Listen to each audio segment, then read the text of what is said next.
Hi, ఎలా ఉన్నారు అందరూ?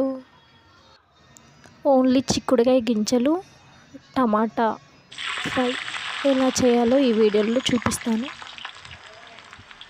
స్టవ్ ఆన్ చేసుకొని కడాయి పెట్టుకోవాలి. కడాయి వేడెక్కాక ఒక 3 స్పూన్ ఆయిల్ వేసుకోండి. ఆయిల్ బాగా మరిగిన తర్వాత ఆనియన్ వేసుకోండి. ఆనియన్ తర్వాత ఇలా కొత్తిమీర వేసుకొని ఒకసారి కలపండి.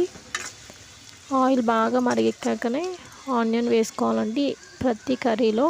అలా అయితే కర్రీ టేస్టీగా ఉంటుంది, లేకపోతే ఆయిల్ స్మెల్ వస్తుంది. ఇలా ఆనియన్ వేగేంత వరకు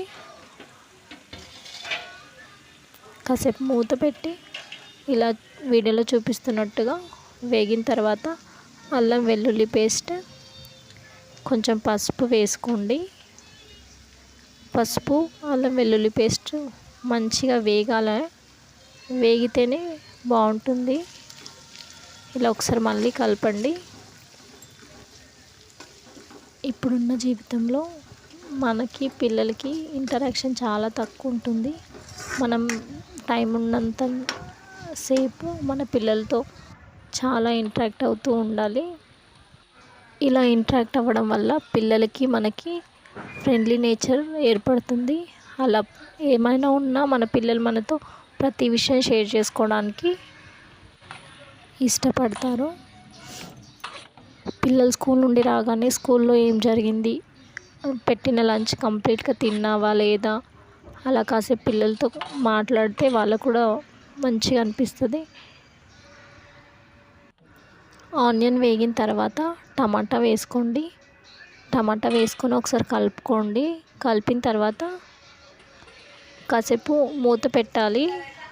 ఇలా వీడియో చూపిస్తున్నాను కదా, అలా కొంచెం వాటర్ అనిపిస్తే స్టవ్ హై ఫ్లేమ్లో పెట్టుకుంటే ఇలా రసం అంతా ఎగ్గుతుంది.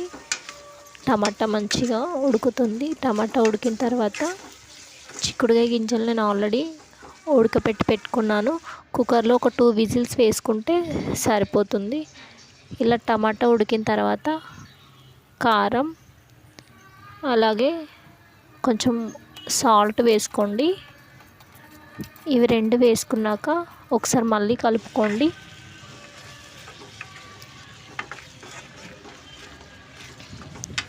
ఇలా కలిపిన తర్వాత ఒక 5-10 మినిట్స్ అలా మూత ఉంచుకొని చిక్కుడుకాయ గింజలు ఈ టమాటా కర్రీలో వేసుకొని ఒక 10-15 మినిట్స్ అలా ఉంచి మళ్ళీ ఒకసారి కలిపి స్టవ్ ఆఫ్ చేసుకుంటే సరిపోతుందండి. ఫస్ట్ టైం నా వీడియోస్ చూసేవాళ్ళు please subscribe my channel. Thank you.